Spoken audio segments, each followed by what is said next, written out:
Bienvenue. Pallas entre dans le signe du Bélier ce 14 février pour y séjourner jusqu'à la fin du mois d'avril.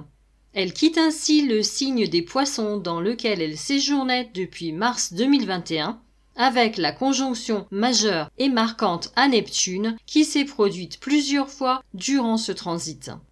C'est forte de cette énergie neptunienne éminemment spirituelle que Pallas commence un nouveau cycle donc en entrant en Bélier.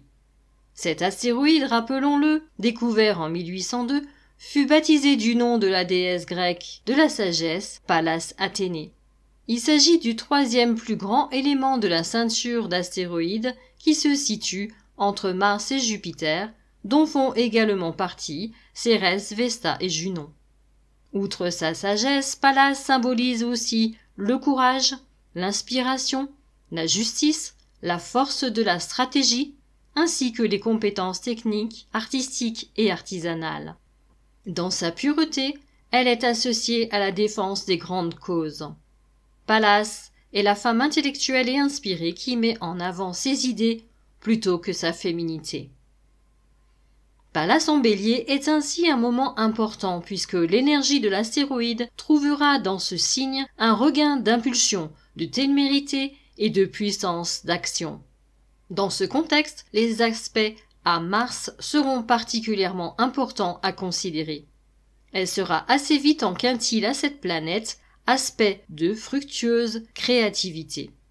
De plus, Pallas sera en sextile non seulement à Mars, mais également à Vénus, Cérès, Junon, ainsi qu'en semi-sextile à Mercure et Uranus lors de sa conjonction exacte à Chiron le 16 mars sur le 12e degré Bélier.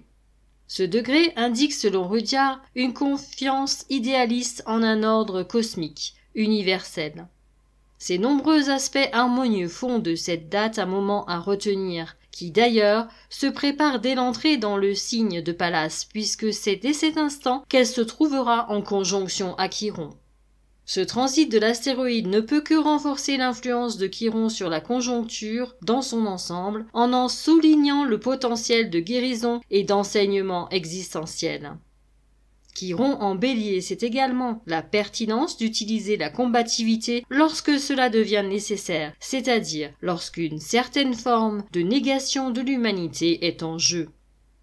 Pallas, la sage guerrière, vient accentuer et renforcer cette détermination. Cette conjonction sera encore pleinement active lors de la pleine lune en Vierge du 18 mars, ce qui pourra lui procurer un surcroît de puissance offensive dans un contexte déjà chargé énergétiquement. Nous le verrons plus en détail alors. Le 6 avril, Mercure arrive en conjonction exacte à l'astéroïde sur le 20e degré Bélier. Ce degré nous appelle à surmonter nos crises grâce à la compassion, à transmuter de la vie en amour. Enfin, le 12 avril, c'est le Soleil qui sera en conjonction exacte à Pallas sur le 22e degré Bélier. Ce degré nous parle de solidarité, d'esprit de coopération et d'optimisme. Ce transit de Pallas est ainsi, nous pouvons le constater, riche en aspects importants. Dans le contexte actuel général, il s'agit d'un marqueur particulièrement intéressant. Je vous remercie de votre écoute et de votre fidélité. Prenez bien soin de vous et à très bientôt.